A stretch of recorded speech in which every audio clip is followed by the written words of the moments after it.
Hello, everybody, and welcome to a quick edition of Black Space Live. I am your host, the Lamar Finley. Joining me is the amazing Asha. We're going to have a conversation about the breaking news that I'm sure you all have heard about. The Supreme Court decision to overturn the landmark Roe versus Wade decision. They overturned it today. And joining me to have this conversation is Asha. Asha, introduce yourself. Say hi to everybody. Hi, everyone. I am Asha. Tell us a little bit about yourself, Asha. Where are you from? I am from Baltimore, Maryland.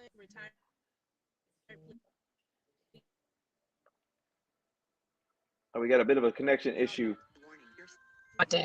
Officer. We got a bit of a connection issue. So she's from Baltimore, Maryland. She's a retired police officer, former law enforcement. Your connection is not good, Asha. I'm going to kind of continue. There you go. Your connection is a little choppy.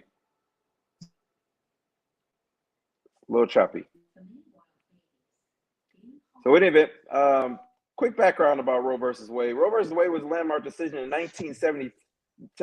As a matter of fact, I think the decision came down a few days before what would have been my birthday. I wasn't born yet, obviously, but in which it essentially said that abortions were legal, the legal law of the land. Prior to Roe versus Wade, about half the states allowed abortions, half the states did not allow abortions. So with the overturning of Roe versus Wade, that basically means that the rule of law with respect to abortions go back to the states. So there are a lot of states will allow abortions. A lot of states will not allow abortions. In fact, a lot of states today decide we're just going to move forward and ban them all outright. And so that's what we're going to have a conversation about. Well, they were banning. Go ahead. I think Texas was one of the states that started banning before the decision was overturned. Yeah, the Republican playbook was to make a law and kind of force the Supreme Court's hand, right? That's what they wanted. They have the conservative majority, and so they were the game plan or the playbook was to kind of let's force the Supreme Court's hand, make the Supreme Court make a decision. Well, as we found out, that was leaked a month ago. The Supreme Court already decided they were going to overturn Roe v. Wade. So Texas kind of preempted that decision. So we're gonna jump right into it. What are your thoughts? So I feel like this is going to be detrimental to not just women in general, but more so to Caucasian women. Because I feel like this was more so towards them and stopping them from aborting, white babies. I'm sorry, I'm one of those people that everything resorts to race, and I don't care what people try to say. No, it's not about race. It is about race, and it's about women's rights, but it also goes into race. And these men make this decision to make sure that they can still populate. They're still populating North America. So you say it's about white men trying to prevent white women from aborting white babies, right? That is one part of it. Okay. Well, statistically speaking, they get the most abortions because they make up the majority of the population. Right. But as a percentage of abortions, black and brown people get a higher percentage with respect to their percentage of the population. So you said that's one part. What's the other part? The other part is they still see us as property as far as women go. Women. How so? Well, why should the government have say over what I do with my body? Like, why should the government have say, or states have a say with what decisions that I make with my body? And it's not pro-life or pro-choice. It's you're taking the choice away from a woman to do what she feels is best for her and her body. Because when you all create the children, yes, you do help create the children, but we ultimately carry and then deliver children. That's the closest that a woman will ever get to death is childbirth. And that takes a toll on our psyche. It takes a toll on our emotions. It takes a toll on everything about us. Doesn't take a toll on you all because you can just leave. You can all just up and go. No, men are legally bound to a child that they've created, financially speaking. Financially speaking, but they don't necessarily have to take care of a child. But men can't just get up and walk away. They can. They leave. They can. You have people working in the legal system. If a man walks away, he is legally, in the United States, he is legally bound to that child financially, unless the mom, they both agree that he's not. Okay, so understand this, Finley. Before we dig into that minutia, let's take a step back. So you said that we're talking about regulating women's bodies, right? That we're taking away that right. Yes. So I would argue there are several types of birth control that would preempt all of this. But not everybody can take birth control. That's the thing that's the point. That's the point. How do you know? Are you a woman? Have you taken birth control? I don't have to be a woman to take birth control. Okay, there are several. You do have to be a woman to understand what I'm saying. And because you're not a woman, you're certain male source. I don't have to be a woman to understand science. It's science is telling you that we can't take these birth controls. You're inserting artificial hormones into a woman's body. That's not the only birth control. There's also condoms and people are female condoms. There's non-latex condoms. There are several types of birth control. Do you understand that people have allergies to stuff? And I'm being a devil's advocate because you're saying it so matter-of-factly when the thing is that you're saying, oh, it's birth control, oh, it's this. Okay, so what about incest? What about rape? Okay, let's take a step back. What percentage of abortions are a result of incest or rape? I have no statistics on that because a lot of that stuff goes 1%. Okay, so let me tell you something, being in law enforcement, that I know about statistics. It's about what's reported. You can only go off of what's reported. Most of these things are not reported, especially in the Black and brown community. And you cannot argue me on that because in being in law enforcement, I know that there are a lot more crimes that go unreported than reported. You can only do statistics. So it's your argument. Reported. So okay, give me what percentage do you think it is? Oh, I think in the United States, especially in the Bible Belt states, it's got to be about 60%. Between rape and incest. You think 6 out of 10 abortions are the result of rape and incest? Absolutely. That is absurd. Okay. That is absurd. There's no way. We are not that violent of a society. Okay, I'm glad you think so. We're not that violent of a society. Okay. 6 out of 10 abortions are not the result of rape and incest. If that were the case, women would be demanding more law enforcement, and we'd be locking up more men. We have been. Not as a result of rape and incest. Do you understand that this stuff goes when I say, okay, you're an intelligent man, you have HBCU written on your chest. That lets me know that you're an intelligent man. So when I say underreported, male rapes go underreported. Okay? I'm aware of that. So does incest. So does rape. Do you understand that a lot of people don't even know what rape is? They don't even understand what rape is. You're saying that 6 out of 10 abortions is a result of rape. That is utterly that's nonsense. That is a hill that I would stand on and die on. You can stand on that. You can stand on that hill. You took a number out of the blue and you're running. You have nothing to back it up. You're going off of reported data. You're going off of reported data. And I'm telling you from being boots on the ground. So you're speaking high up here from being on somebody's hill. I'm talking about being boots on the ground, actually seeing it, being in the fight. That I'm telling you that these things go underreported. For the record, I have some law enforcement background and I have a legal background. Okay, so how many rape reports have you taken?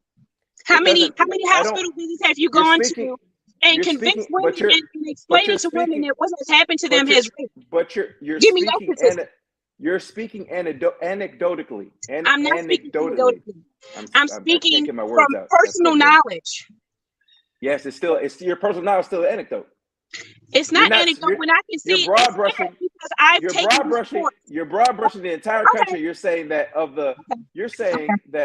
You're saying that of the, what is it? You're right. You're right. 14 million abortions. Okay. You're saying that of the 14 million abortions, 8 million of those, there are 8 million rapes or incestuous relationships or impregnations that happen every year. That would lead me to believe that the men in this country we're evil. Is that what you're saying? I'm not saying anything else. You have the answers. If that's the conclusion that you're drawing, right? You have the answers. No, that's what you're saying. You have the answers, sir. I don't listen. I go off of data and statistics. I know. You're going off of your anecdotal. I'm telling you that evidence. That data goes underreported, and you're arguing to me it doesn't go underreported to the tune. It doesn't go underreported to the tune of 59%. 59% underreported. No. So when we say underreported, we mean that we don't know what the actual number is because the number is always not reported. So we don't have any statistical data. That's just like when I was doing a paper in my grad school about assault, domestic violence, where men were the victims. We couldn't get any data. The data was so thin because men don't report this. It is like 1% of the population. Because nobody cares. Because nobody 1%, cares. no, but the thing is that we can't do anything if it's not being reported. We can't make laws to protect if it's not being reported. So if the data is not being reported, we cannot get statistical data off of something that's not being reported. Same thing with incest. But women aren't unprotected. Women aren't unprotected. So just how you are right now, if I was a woman that had got raped, I wouldn't tell you. Because you would argue. But I would. You would argue to me that it didn't happen. It was my imagination and so forth. So I would. You're projecting. You're projecting. I'm not projecting. I'm telling you that. This context. Listen, context matters. Context matters. We're having a spirited debate about Roe v. Wade, right? If you were coming to me and saying you were sexually assaulted, I wouldn't be like, oh, I don't believe you. No, I wouldn't be that cold-hearted. Context matters. We can't broad brush and say that I'm going to behave the exact same way in the exact same environment. That's like saying, so I listen to hip hop, right? I like to bump my hip hop down the street. I'm not going to walk into my employer with my radio boombox on my shoulder, bumping hip hop. Context matters. We don't live in a society, especially post Me Too, that women aren't protected, that they can't report what has happened to them. And I'm not going to sit here and say that rape and incest is underreported by 59%. 59%. No. There's no way you're gonna convince me that of 1.4 million abortions, 60% of them are the result of rape and incest. No. That means we have a much bigger problem than abortion. That means we have a safety problem. We do have a safety problem in this country. We very much do. It's not. And Roe v. Wade is proof that being overturned is actually proof of that we have a safety problem in this country when it comes to women. What you need? Roe v. Wade is proof that we have a political system that the pendulum swings back and forth. I don't think it's white men trying to tell white women they have to reproduce. That's not the message that's being sent. So what are you saying it is? It's political. It's political. There's a segment of the religious right that has wanted this to be overturned for 30 years, 35, 40 years. That is all they've been working toward, at least in my lifetime. That's all they've wanted, is for this to be overturned, for it to go back to the states. But why? Why does it need to be overturned? And why does it need to go back to the states? What's the reason behind it? In 1973, how many forms of birth control were there? Not too many. Usually just condom. Other than condoms, there was a condom and the birth control pill. In 2022, how many forms of birth control are there? It's several. Right. But I'm speaking. Okay, so You're speaking from a male perspective, and I'm not speaking from a male perspective. You are speaking from a male speaking from perspective. science. Okay. Data and statistics all I'm using. I didn't insert race. You did. I didn't insert race. You did. You're saying science. Okay, so understand that these birth control pills, right? Birth control pills, condoms.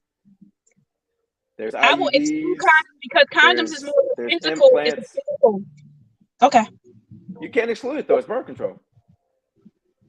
No, you wouldn't let me explain it, but it's fine. No, thank you. You're saying we're so, and the reason that I push back against that argument is because, okay, if a young man, you're a man and you have no understanding of what birth control does to women. I understand. I can read and comprehend. Nor do you I understand what birth. I can read and comprehend, and I understand what it does. That's why there are several. Mm-hmm. And then there's some people that no matter. I have a friend that's tried several forms of birth control, and no matter what she's tried, she always has an adverse reaction to the birth control. So she has to. Her only form of birth control is a condom and abstinence. That's it. She's tried several forms. That's men's only form. That's a man's only form of birth control. Condoms and abstinence. Yeah, but you all put that on us. What do you mean? You all put the birth control on us. We have to take the pills. We have to supply the condoms. No. And then when a pregnancy happens, it's the woman's responsibility to deal with it in whatever way she's dealing with it. And now the responsibility that fell on us is now being taken away. So now you're going to have a bunch of men complaining about unwanted children being born. That's already a complaint. That's already a complaint. If a young man gets a woman pregnant, has a child, right? He can't say, well, the birth control pill failed or the condom failed. The judge is gonna laugh at him and say, here, 17% of your pre-tax income. You got to pay this till that child turns 18, 21 in some states. They're not gonna be given the excuse of, well, I didn't have that, I didn't have this, and I didn't have that, right? Because they're gonna be told you had options. You may not like your options, but you had options, right? And so let's take a step back. So you said 60% of abortions are the result of rape and incest. What percentage of abortions do you believe are the result of failed birth control? So that leaves 40%. Of that 40%, what percentage of those abortions are the result of failed birth control? You know the math, you do it. I mean, if we're gonna have a conversation, we're just having a conversation. I'm trying to have a conversation.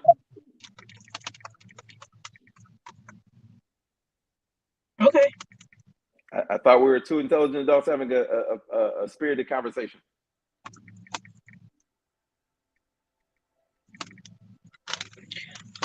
Well, you're not trying to hear my perspective, so it's kind of hard to debate because I'm giving you a perspective of number one being law enforcement, number two being a woman.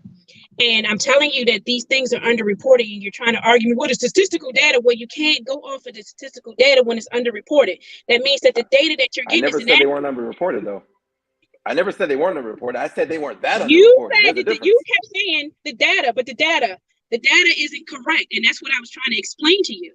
That the data is far off, though. It's not. It's not off by 60%. Okay.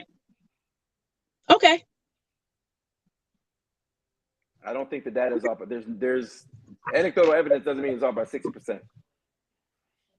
Okay. That means we have other major problems in this country. If rape and incest we do have other major problems in this country. Hold on. Let's hold on. I want to jump into some of the comments. So Jimbo Jones. Oh, he said first thing that she brought was typical 1%.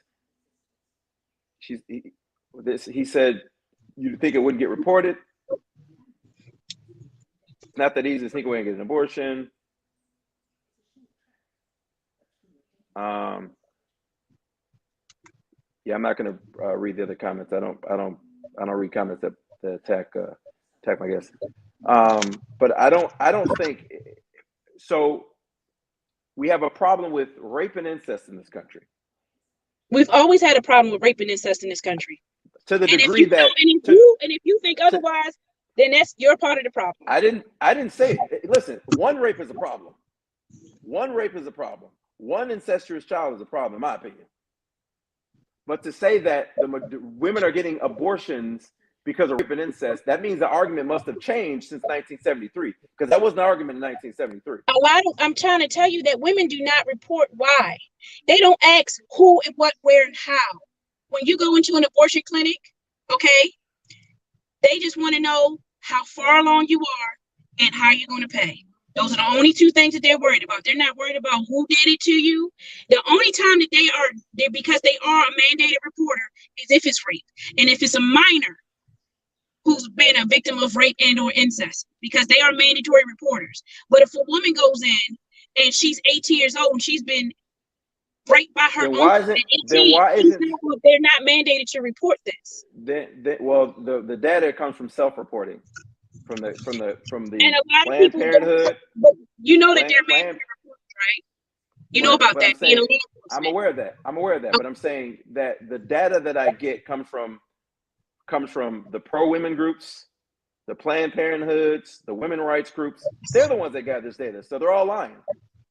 I'm not saying that they're lying. Okay, never mind. Okay, they're lying. Yeah, whatever you say. I'm just saying, if you're going to assert that we have a rape and incest problem, I why said aren't they leading with that? meaning this stuff. The statistical data is not being reported. It's not being reported. Listen, and I gave you a number. I conceded the point that they're underreported. Where we disagree is that we go from 1% to 60%. That means it's grossly underreported. Not 2 out of 10, or even 1 out of 3.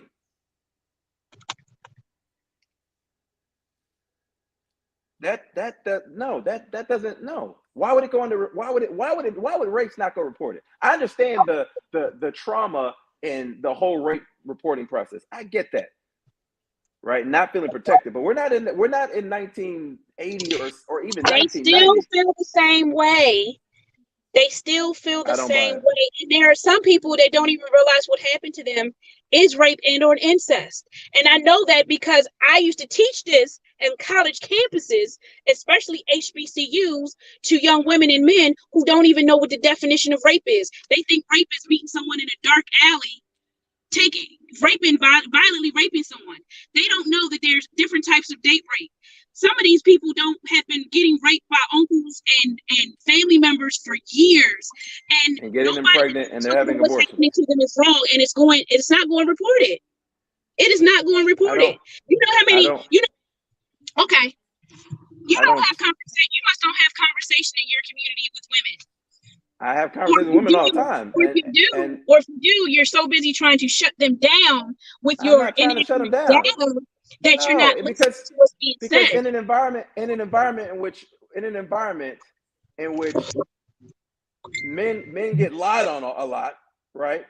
And men are destroyed by accusations, right? Because we believe women, right? This is the environment. I don't buy and that statement right there. That statement right there. Yeah, that I'm done with that. In a society where we believe women. Are you serious right now? We do. Seriously? We do. Okay. And that's why you have a bunch of men that sat up in a room that voted down something that protected women. Ironically, the first Supreme Court was full of men that gave them the right, and this one has women on it, and they took it away. And they didn't take it away. They just said it goes back to the states. It's not illegal. It's up to the states. Some states are going to allow it, some states aren't. If it wasn't carte blanche and for any reason, if the reasons were rape, incest, I'm for that. If the reasons are medical necessity, because there's many procedures in which the kid is not viable, the mom's health is in danger, that's legitimate. But the fact that pro-women groups, Planned Parenthood, anti-abortion groups, all reporting the same information saying that it's being used as birth control, that's barbaric. And we're the only first world country that does that. Other countries are much stricter with respect to abortion. And I'm referring to the surgical, not the pill.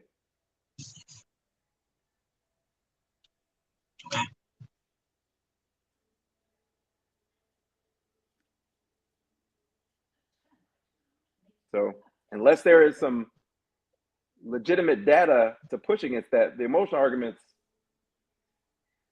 And why is it? Okay. Because that's what we've gotten.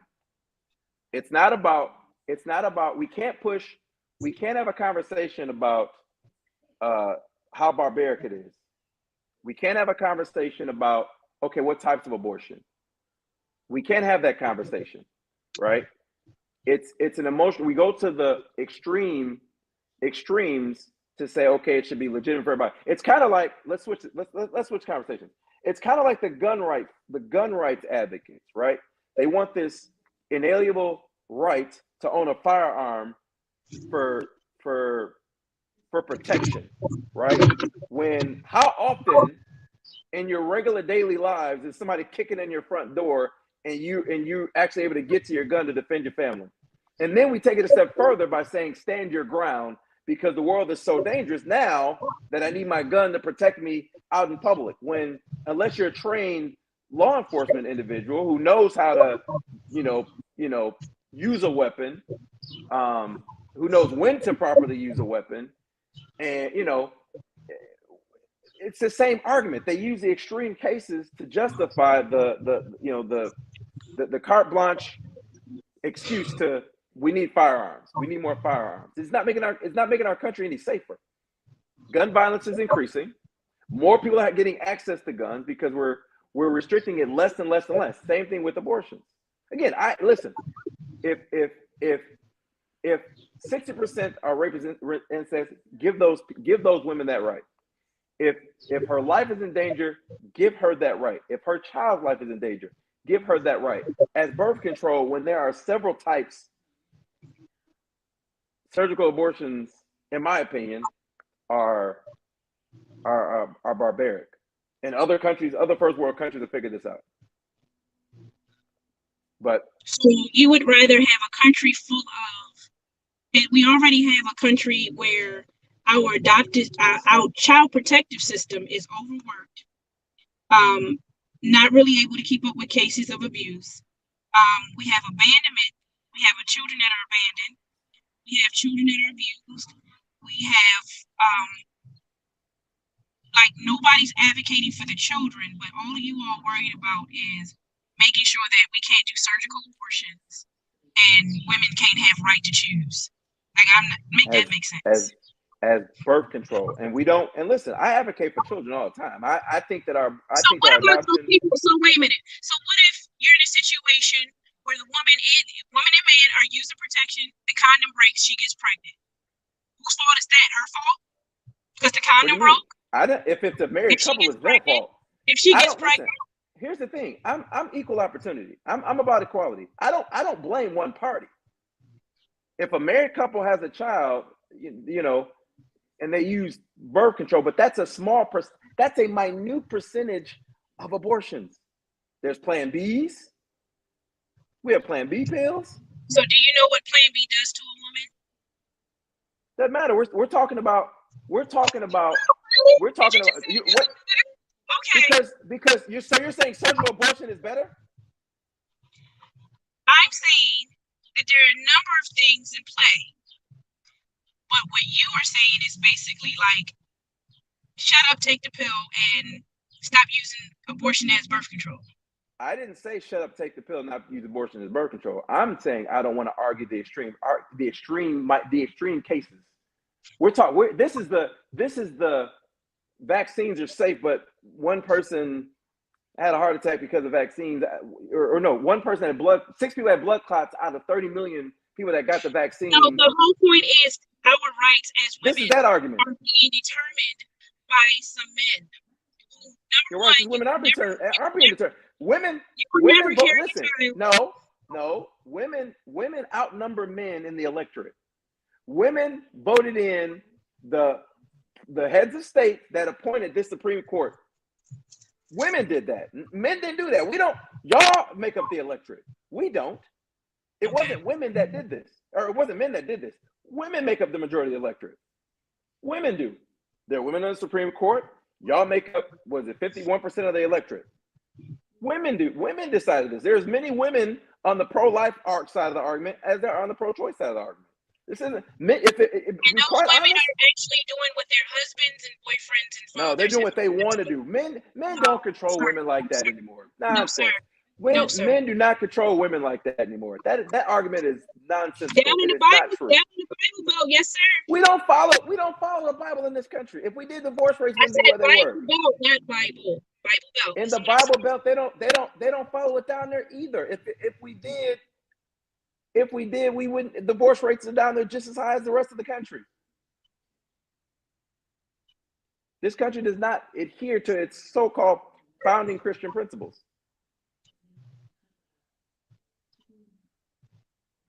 Women have more power and authority and influence than they have ever had. You don't believe me? Why is Kamala Harris the vice president? Why is there a woman on the black woman on the Supreme Court? Because that's what black women demanded. I didn't vote for Kamala. It doesn't matter. It doesn't matter. You're in the minority. No pun intended. You're in the minority. Well, she decided to leave the conversation because it got a little too hot in the kitchen, which is fine. But if we're gonna have a conversation, I'm not here to have this emotional argument, right? I'm gonna use data and statistics, right? The reality is, in our country, they've decided that we need to take a step back from the carte blanche abortions, which is fine. It's what the country decided. And I think ultimately we're going to make the right decision. And in 1973, when women were going in back alleys, when women were putting their lives at danger, I thought Roe versus Wade was a good idea. Looking back at history, obviously I wasn't around 1973. But in 2022, it's not about reproductive rights. We have so many different types of Crow. And if we're going to go with her notion that, if we're going to go with her notion that 60% of abortions are due to rape and incest, which is not the narrative, then we have a bigger problem in this country. We have a bigger problem in this country. So to the comment section, Monique Erickson says it does matter. A lot of women vote how their husbands vote. We're not vote, which I agree to that to an extent, but the majority of women do not vote how their husbands vote. And she said that I kept talking over her. Well, I'm not. If we're going to have an intellectual conversation, we have to check our emotions at the door. I have to sit in a lot of rooms and listen about how men are the evil and the evil patriarchy and this and this and that and that and that. I have to check my emotions at the door to have an intellectual conversation, because that's the only way you're going to get down to the facts and get to solutions. But if we have these emotional arguments, I feel a certain way. I mean, I feel we can't move like that. But that's another conversation for another day. Got a little hot, and the law enforcement officer decided, or the former law enforcement officer decided she had enough. She had enough, which, I'll leave it there. I'm not gonna take any jabs. But it's not a law of the land. It'll be interesting to see where we go forward, how we move forward, how the states react. It'll be interesting to see how people respond in the midterms. Women make up the majority of the electorate. I don't believe that we're in 1960 where women do the bidding of, because back in the comment section, intellectual conversation isn't over talking people. I'm not going to sit and listen to these BS and these anecdotal emotional arguments. I'm not going to go back and forth with emotions. That conversation is pointless because you never win that conversation. It's like having an argument with your significant other. There's no win in that. You're blowing off of steam. You're just throwing emotions all over the place. I'm not going to sit and listen to that conversation or engage in that. I'm not going to continue that going back and forth in that conversation because it's just an emotional conversation. It's an emotional argument. I'm not going to have that conversation. Finish the thought about an emotional, anecdotal argument. It's anecdotal. But getting back to my thought, women make up the majority of the electorate in this country. We do not live in a country in which women are powerless. Women are extraordinarily powerful in this country. We were a handful of states, a handful of votes away from having our first woman president. We have a woman, and I get that these things are minute, but women are powerful. Y'all make up the majority of the electorate. When men make demands, they get demands. I won't go into the many institutions that came a result of women making demands. When they want stuff, they get stuff. And just as I pointed out earlier, this isn't men restricting the rights of women's bodies. That's not what it is. Just as many women are on the pro-life side as they're on the pro-choice side. Y'all duke it out. Men should sit this one out. Let women duke it out. Y'all duke it out. Y'all vote it up and duke it out. This is y'all argument. Maybe we should step back but they voted the men in that would put forth the justices that would overturn this. Women did that. And I'm open to have that conversation. But, whew, got a little hot. And she left. But we're going to have this conversation. We're going to have a deeper conversation about this. Because we're not, just like with the gun argument, which is another hot button topic in this country. And I'm a gun owner, but I think that the Second Amendment is wrong. And I'm open to have that discussion. The arguments that we're having in 2022 are not the same arguments of 1787 or 89. The arguments about women's rights is not the same argument as in 1973. It's not the same argument. It's not the same argument.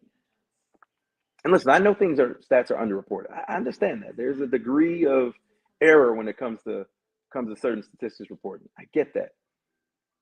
But 59%? No.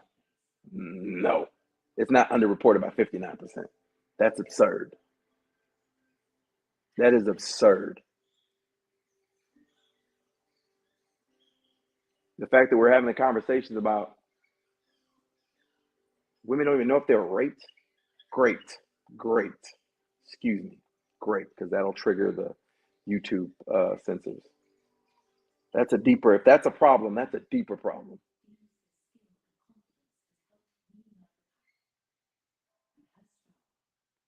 So, but I've been your host of a very heated Black Space Live, and I will see you guys on the flip side. You guys have an amazing rest of your weekend.